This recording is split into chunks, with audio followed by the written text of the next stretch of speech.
शास्त्रों में कहा गया है कि हर मर्द को यह 4 काम हमेशा बेशर्म होकर जरूर करने चाहिए और इन 4 कामों को करते समय स्त्रियों को हमेशा मर्द का साथ सही समय पर जरूर दे देना चाहिए। नमस्कार दोस्तों, स्वागत है आपका फिर से इस नई महत्वपूर्ण व ज्ञानवर्धक वीडियो में।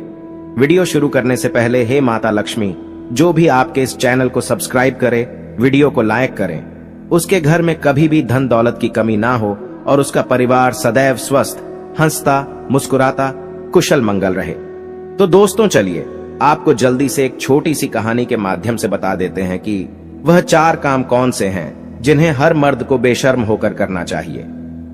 दोस्तों, वीडियो बहुत ही महत्वपूर्ण ज्ञानवर्धक है, इसे अंत तक जरूर देखें क्योंकि आधा अधूरा ज्ञान किसी काम का नहीं होता है।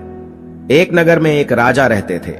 उनको नए नए कपड़े पहनने का विचित्र शौक था। इसके लिए वह अपने खजाने का सबसे बड़ा भाग खर्च किया करता था। वह अपनी प्रजा पर बिल्कुल ध्यान नहीं देता था। वह दुनिया के कोने कोने से सुंदर और बहुमूल्य कपड़े मंगाता और बहुत अच्छे दर्जी से सिलवाकर पहनता था, परंतु बढ़िया से बढ़िया कपड़ा भी एक बार पहनने के बाद दोबारा कभी नहीं पहनता था। राजा के इस व्यवहार से राज्य की आर्थिक दशा पर बुरा प्रभाव पड़ रहा था। राजा के इस शौक का पता एक ऐसे आदमी को लगा जो अपने काम में बहुत होशियार था। एक दिन वह 3-4 आदमियों को साथ लेकर राजा के दरबार में उपस्थित हुआ। उसने राजा को अपना परिचय देते हुए कहा कि वह दुनिया के बड़े बड़े राजाओं के कपड़े सिल चुका है। दर्जी ने विस्तार से अपना परिचय देते हुए बताया कि किस प्रकार चीन, जापान, अमेरिका और इंग्लैंड देश के राजाओं ने उसके सिले कपड़े पहनकर उस पर पुरस्कारों की बौछार की, जिससे वह मालामाल हो गया है। राजा ने कहा, दर्जी, हम भी तुम्हें मालामाल कर देंगे। अब तुम बताओ, तुम मेरे लिए कैसा कपड़ा बनाओगे? दर्जी बोला, हुजूर, मैं आपके लिए ऐसा कपड़ा तैयार करूंगा जिसे मूर्ख, बेईमान और अन्यायी नहीं देख सकेगा। ऐसा कपड़ा दुनिया में किसी राजा महाराजा के पास नहीं है। राजा बोला, बेशक तुम मेरे लिए ऐसा कपड़ा तैयार कर सकते हो।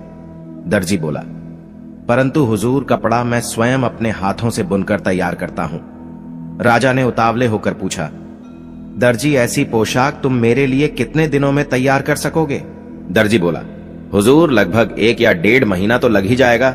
राजा ने कहा, मैं तुम्हें 2 महीने का समय देता हूं, इसके लिए हमें तुमको क्या मूल्य देना पड़ेगा?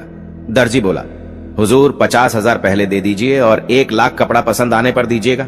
उसी क्षण दर्जी को 50,000 देकर कपड़ा तैयार करने के लिए एक अलग जगह की व्यवस्था करा दी गई। दर्जी अपने 3-4 आदमियों को लेकर उस जगह आराम से समय काटने लगा। कुछ दिनों बाद राजा ने अपने एक दरबारी को दर्जी के पास भेजा।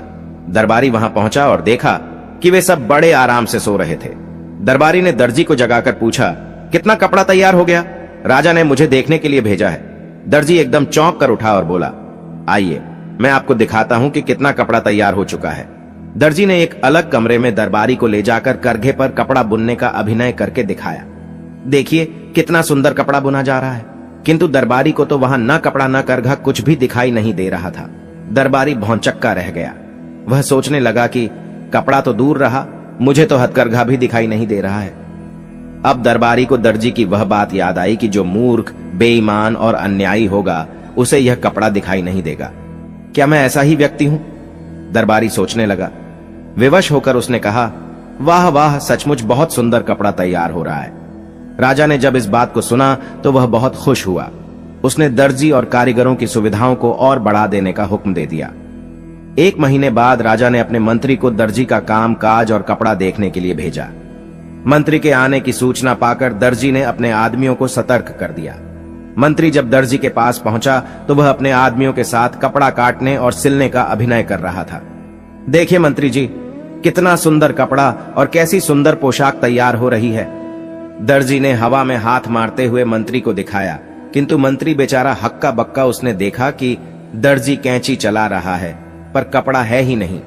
एक कारीगर सुई से सिलने का काम कर रहा है, परंतु उसके हाथ केवल अभिनय कर रहे हैं। न सुई दिखाई दे रही है और न धागा न कपड़ा। मंत्री ने सोचा, मुझे कुछ दिखाई क्यों नहीं दे रहा है? उसे दर्जी की बात याद आई, जो मूर्ख, बेईमान और अन्यायी होगा उसे यह कपड़ा दिखाई नहीं देगा। उसने सोचा, क्या मैं मूर्ख, बेईमान और अन्यायी हूं? यदि राजा को यह पता चल जाएगा तो वह मुझे फांसी पर लटका देगा। विवश होकर मंत्री ने भी दर्जी की हां में हां मिलाई। वाह वाह, सचमुच बहुत सुंदर कपड़ा है।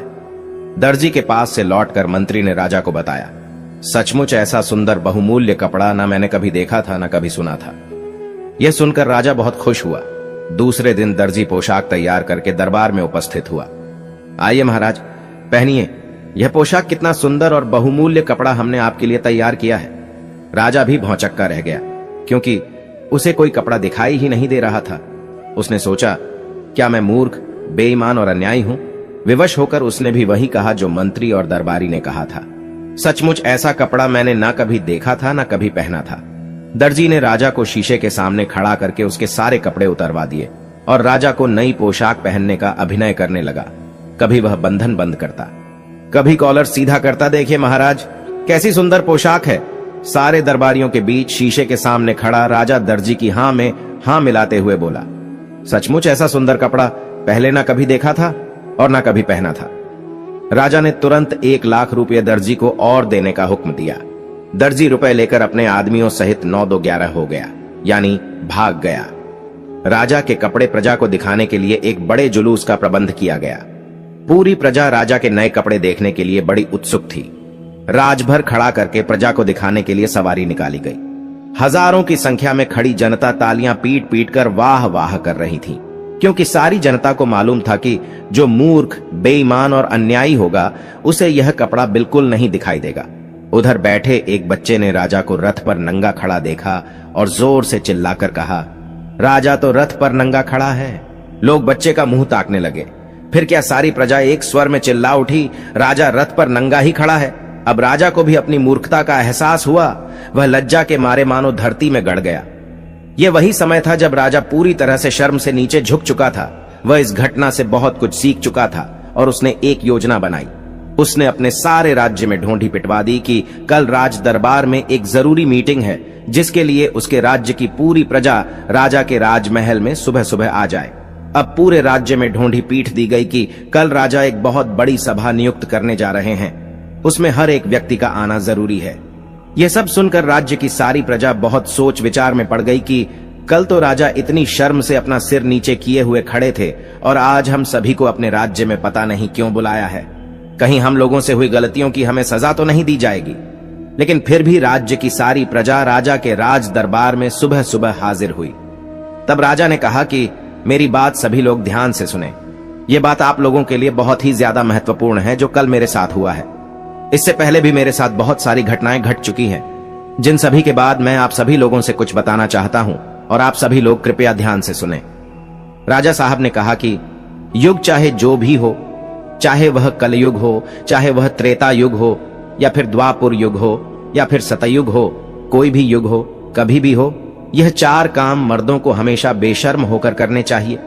और स्त्रियां भी ध्यान से सुने कि इन 4 कामों में करते समय स्त्रियों को हमेशा मर्द का साथ सही समय पर जरूर दे देना चाहिए।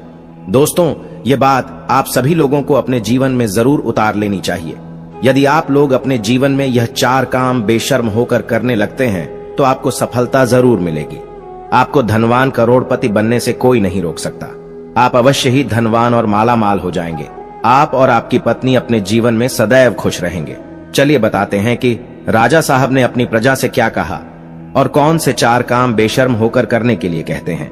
चलिए जानते हैं। सबसे पहला काम जो कि सबको बेशर्म होकर जरूर करना चाहिए, वह कहते हैं कि मर्दों को अपनी पत्नी के साथ संबंध बनाने में शर्म नहीं करनी चाहिए, क्योंकि यदि आप ऐसा नहीं करते हैं तो आपकी पत्नी आपसे कभी खुश नहीं रहेगी। क्योंकि जब आप पत्नी को संतुष्ट नहीं कर पाएंगे तो फिर आपका शादीशुदा वैवाहिक जीवन खतरे में पड़ सकता है और आपकी पत्नी किसी गैर मर्द से गलत काम करने के लिए मजबूर हो जाएगी, और वह ऐसा कर भी सकती है। फिर राजा साहब ने दूसरे काम के बारे में बताया जिसे भी बेशर्म होकर करने को कहा है। राजा साहब ने कहा कि यदि जो लोग खाना खाने के दौरान शर्म महसूस करते हैं या फिर चाहते हुए भी खाना नहीं मांग पाते हैं, वे अक्सर भूखे ही रह जाते हैं। ऐसे में राजा साहब का कहना था कि जब भी व्यक्ति भोजन करने बैठे तो पेट भरकर भोजन करना चाहिए। आधे पेट भोजन कभी भी नहीं करना चाहिए। विशेषकर जब किसी के यहाँ अतिथि बनकर जाए तो भोजन करते समय शर्म ना करें, नहीं तो आप स्वयं ही भूखे रह जाएंगे और अपने स्वास्थ्य के साथ खिलवाड़ करेंगे। फिर राजा साहब अपनी प्रजा से बताते हुए कहते हैं कि जीवन में धन, दौलत और पैसों का बड़ा ही महत्व है, क्योंकि पैसों की कमी के अभाव से जीवन और परिवार को चलाना असंभव है। ऐसे में पैसों के लेन देन में कभी भी शर्म या फिर झिझक नहीं करनी चाहिए। बेझिझक होकर जरूरत में किसी से पैसे मांगना चाहिए। वहीं अगर किसी को जरूर के समय उधार दिया हो तो उसे मांगने में बिल्कुल भी शर्म नहीं करनी चाहिए, अन्यथा आपको धन की हानि उठानी पड़ेगी। चौथी बात को बताते हुए राजा साहब कहते हैं कि कोई भी इंसान यदि सही तरीके से और सही वक्त पर यह कुछ काम कर ले तो वह रंक से भी राजा बन सकता है। इस बात पर ध्यान दीजिएगा कि आजकल के युवा अपने शिक्षकों या मार्गदर्शकों से ज्ञान तो ले लेते हैं, लेकिन अपने मन की जिज्ञासाओं को, यानी कि जो उनके मन में सवाल उठ रहे होते हैं, उनको गुरु, शिक्षक या फिर मार्गदर्शक से पूछने में शर्म या झिझक महसूस करते हैं, जिनके चलते वह कई जगह विफल हो जाते हैं। दोस्तों, चाणक्य नीति में भी लिखा है कि किसी भी स्थान पर जब विद्या ग्रहण करने जाए तो अपने अध्यापक या गुरु से अपने मन में उत्पन्न हो रहे सभी प्रश्नों का उत्तर बेझिझक बिना शर्म के प्राप्त करना चाहिए, क्योंकि वहां पर हर कोई सिखाने के उद्देश्य से जाता है। और यदि आप वहां पर जाकर भी अपने गुरु से कोई भी सवाल पूछने में ही शर्म करेंगे और अपने आप के प्रश्नों का हाल शर्म की वजह से नहीं प्राप्त कर पाएंगे, तो आप अपने जीवन में कभी सफल नहीं हो सकते हैं। तो इसलिए अपने मन में उत्पन्न हो रहे सभी सवालों का जवाब बेझिझक होकर किसी भी गुरु, शिक्षक या फिर मार्गदर्शक से पूछ लेना चाहिए, क्योंकि वहां हम सीखने के उद्देश्य से जाते हैं। तो दोस्तों, आपको समझ आ गया होगा कि मर्दों को वह कौन से 4 काम है जो कि बेशर्म होकर करने चाहिए। यदि आप लोग भी मेरी वीडियो से संतुष्ट हैं, तो वीडियो को लाइक करके अब जल्दी से कमेंट में जय माता लक्ष्मी अवश्य लिख दीजिएगा, जिससे माता लक्ष्मी की कृपा आप पर सदैव बनी रहे। जय माता लक्ष्मी, हर हर महादेव। वीडियो अंत तक देखने के लिए आप सभी का धन्यवाद।